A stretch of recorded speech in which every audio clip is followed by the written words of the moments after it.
प्रदेश की सियासत का ऐसा बाहुबली विधायक जो चुनाव तो निर्दलीय लड़ता था, लेकिन प्रदेश में जब जब समाजवादी पार्टी की सरकार बनी तो वह एक भारी भरकम महकमे के साथ सरकार का हिस्सा बना। नाम है रघुराज प्रताप सिंह उर्फ राजा भैया। वैसे तो राजा भैया यूपी की सियासत का जाना पहचाना नाम है, लेकिन इन दिनों वो अपने घरेलू विवाद के चलते चर्चा में बने हुए हैं। दरअसल कुंडा से बाहुबली विधायक और जनसत्ता दल के अध्यक्ष राजा भैया पर उनकी पत्नी भानवी सिंह ने गवाहों को धमकाने और डराने का आरोप लगाया है। साथ ही उन्होंने प्रधानमंत्री नरेंद्र मोदी और गृह मंत्री अमित शाह से पूरे मामले की सीबीआई जांच कराने की भी मांग की। पहली बार अपनी मेडिकल रिपोर्ट सोशल मीडिया पर साझा करते हुए भानवी सिंह ने कहा कि गवाहों को डराया धमकाया जा सकता है, लेकिन सबूतों और सच्चाई को कैसे झुकाया जा सकता है। उन्होंने दावा किया कि राजा भैया अब जेल जाने से बुरी तरह डर रहे हैं, इसलिए लोगों को डराने का काम कर रहे हैं। भानवी सिंह का कहना है कि सत्य और न्याय की राह कठिन होती है, लेकिन जीत उन्हीं की होती है जो डटे रहते हैं। उन्होंने कहा कि मैं अपनों के आचरण से अंदर से टूट जाऊं, लेकिन मेरी न्याय की उम्मीद नहीं टूटी है।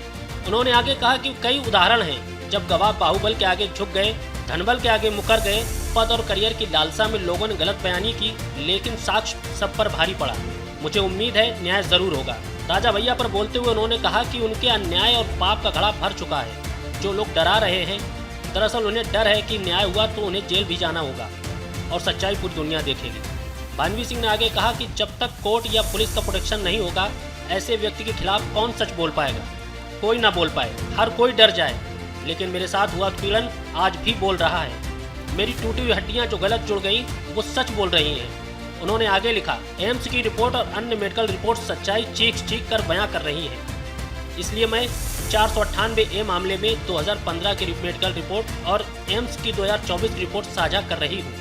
इन्हें किसी गवाही की ज़रूरत नहीं है। मेरे फेफड़ों की स्थायी क्षति को प्रमाणित करती हुई रिपोर्ट देखकर शायद उनका भी ज़मीर जाग जाए जो धन और करियर के दबाव में अन्याय का साथ देने को मजबूर हैं। भानवी ने कहा कि यह सब इसलिए लिख रही हूँ क्योंकि कल जब दिल्ली पुलिस जाँच के लिए लखनऊ गई तो मेरे गवाहों को काफिलों में आए प्रभावशाली लोगों ने इस कदर धमकाया कि वो डर के चलते पीछे हट गए। सवाल लाजमी है, अगर गवाह ही डर जाएं तो मुझे न्याय कैसे मिलेगा। लेकिन मैंने कई केस को देखा समझा है, न्याय इतना अंधा नहीं है। पुलिस कोर्ट ज़रूर देखेगी कि वह गवाही किन लोगों से और किसके खिलाफ लेना चाहती है। क्या गवाहों को कोई संरक्षण मिला है? वो आज गवाही देंगे, कल उनकी हत्या भी हो सकती है। यह डर स्वाभाविक है। जब मैं इतना डरी हूँ तो गवाहों का डर लाजमी है। ये धमकियाँ सिर्फ मुझे चुप कराने की नहीं, बल्कि सच्चाई और न्याय की प्रक्रिया को कुचलने की कोशिश है। सवाल बस एक है कि क्या एक महिला की पीड़ा सत्ता और शक्ति के आगे यूं ही दबा दी जाएगी। भानवी सिंह ने लिखा, मैं अपनी मेडिकल रिपोर्ट यहां साझा कर रही हूं। अगर कल को ये रिपोर्ट भी नष्ट करने का प्रयास हो और मुझे मारकर मामला खत्म करने का प्रयास हो तो इसे साक्ष्य मानकर कार्रवाई की जाए। मेरे मरने के बाद भी मेरा पोस्टमार्टम जरूर किया जाए, जिससे कोई सच छिप ना सके। और हाँ, अगर प्रधानमंत्री नरेंद्र मोदी और गृह मंत्री अमित शाह जी इसकी सीबीआई जांच करवा दें तो बहुत से ऐसे भेद खुलेंगे जो न्याय के लिए और जनहित में भी ज़रूरी है।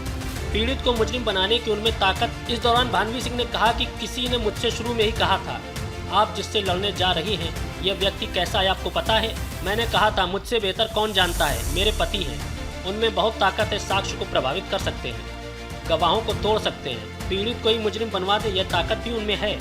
यही सब तो इतने सालों से मैंने देखा है। फिर सवाल हुआ कि इतना सब जानती हो तो लड़ना क्यों चाहती हो, समझौता कर लो। मैंने कहा लड़ना कभी नहीं चाहती थी, बस जब अन्याय और पीड़न की पराकाष्ठा हो गई तो न्याय की आस में उठ खड़ी हुई। मैं समझौता किससे करूं? उनके अवैध रिश्तों से? समझौता किससे करूं? उनके भय और आतंक से, या समझौता करूं अपने ज़मीर से? भानवी ने कहा कि मुझे पीटा गया, मेरी हड्डियां टूटी, मेरे फेफड़ों में जख्म हुए, मैं सब बर्दाश्त कर लेती अगर एक उम्मीद होती कि शायद ये सुधर जाएंगे। लेकिन उत्पीड़न बढ़ता गया और जान पर बन आई। बच्चों को लेकर क्या क्या सहना पड़ा, बोलना मजबूरी हो गई।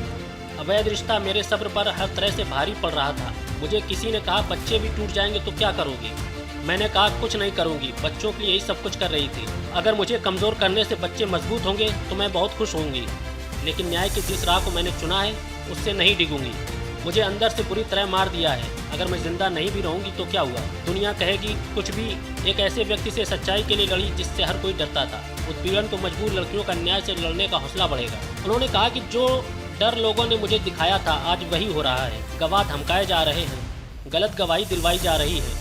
धनबल और बाहुबल के आतंक से उन सभी को डराया धमकाया जा रहा है जो सच जानते हैं, बोल सकते हैं। लोग मुकर रहे हैं, जो नहीं मुकरे हैं हो सकता है आने वाले दिनों में मुकर जाएं। मेरे साथ जब इतना उत्पीड़न हो सकता है तो जिन लोगों ने यह उत्पीड़न होते देखा उनका डर लाजमी है।